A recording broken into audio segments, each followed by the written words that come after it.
শোন ফারজানা, ওই তোর বোনটা অনেক অসুস্থ হয়ে পড়ে গেছে, একটু সময় সুযোগ করে আমাকে বাড়িতে চলে আসিস তোর বোনটারে দেখার জন্য। ভাই আপনি কি ওনাকে চিনেন নাকি? আপনি তুই তুকারি করছেন ওকে?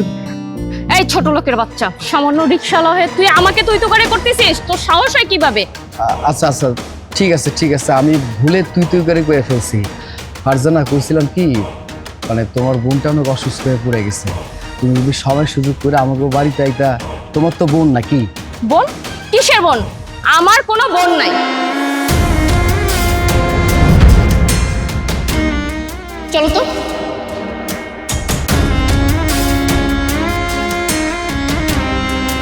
আচ্ছা ফারজানা, লোকটা কি বললো তোমার বোন নাকি অসুস্থ?